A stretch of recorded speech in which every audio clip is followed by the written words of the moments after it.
de Lampita.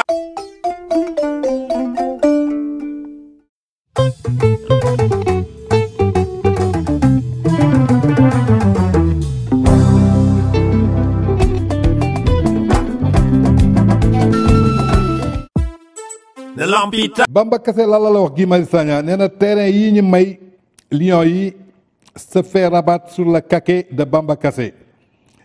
Après l'annonce de Macky Sall sur le terrain offert aux Lions au lendemain de leur sacre continental, Guy Marius Sagna a fait un post accusant le chef de l'État de profiter de la situation pour donner des cadeaux empoisonnés aux Lions avec ces terrains douteux. Mais il a trouvé du répondant avec la réponse cinglante de Bamba Kassé, le secrétaire général du SYNPICS. Ginnaaw bu Guy Marius Sagna defee postam kii di Bamba Kassé di secrétaire général SYNPICS réponse bu cinglante la indil kii di Guy Marius Sagna. Kii di Bamba Kassé mi ngi koy xamal ci postam nee na ma je ne fais pas dans la dentelle camarade la lay woowee yow Guy Marius Sagna Bamba Kassé mooy wax yoon nee na fàttalikul première marche interdite à laquelle bi nga ko invité woon mu participer ci avec Sanoussi Ba en 2000 pour la libération de Moumouya Abou Djamal. Cette fois-ci, tu as tort. Bamba Kassé, tu as tort. Une chose est d'écrier de spéculation foncière qui a cours dans ce pays. Une autre est de la faire sur le dos de nos valeureux lions qui ont mis fin à plus de 60 ans d'attente de rêve.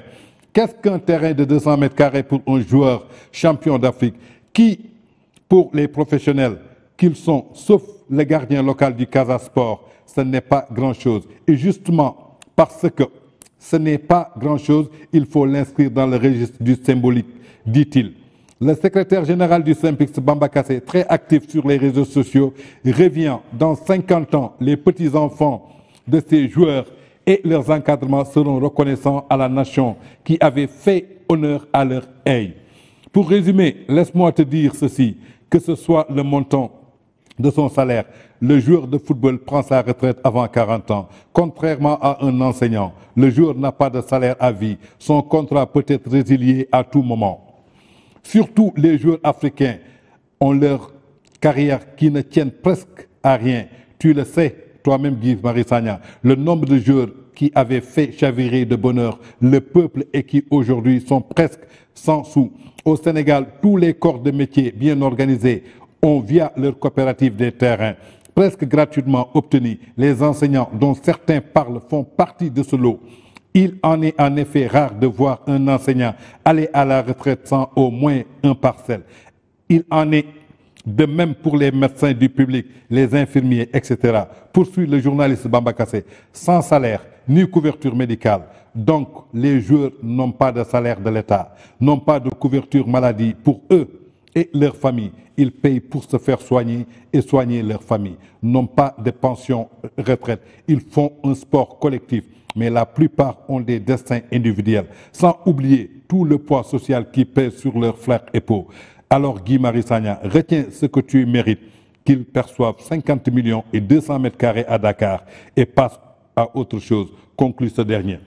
Qui dit Bamba Kassé, lii la tontu nee na tey footballeurs yi 40 ans la ñuy jël seen retraite amuñu salaire ou retraite amuñu indemnité amuñu coopérative duñu ay fonctionnaires u état et pourtant sport collectif la ñuy def di ko defal état.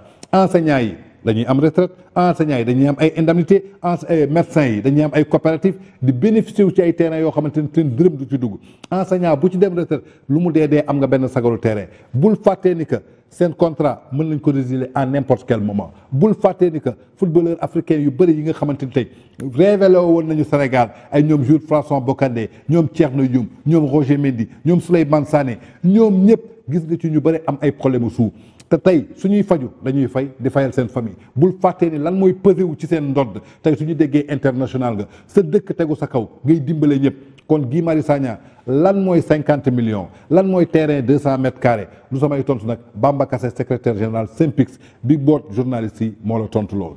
ba tey suñu jógee ci Bamba Kassé dañuy dem ci beneen tontu boo xam te ne kii di Aïssatou Diop Fall ca TFM tontuwaat na ko kii di Guy Marius Sagna.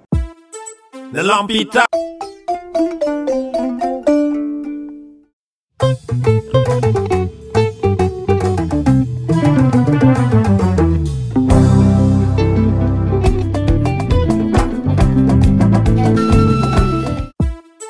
De Lampita.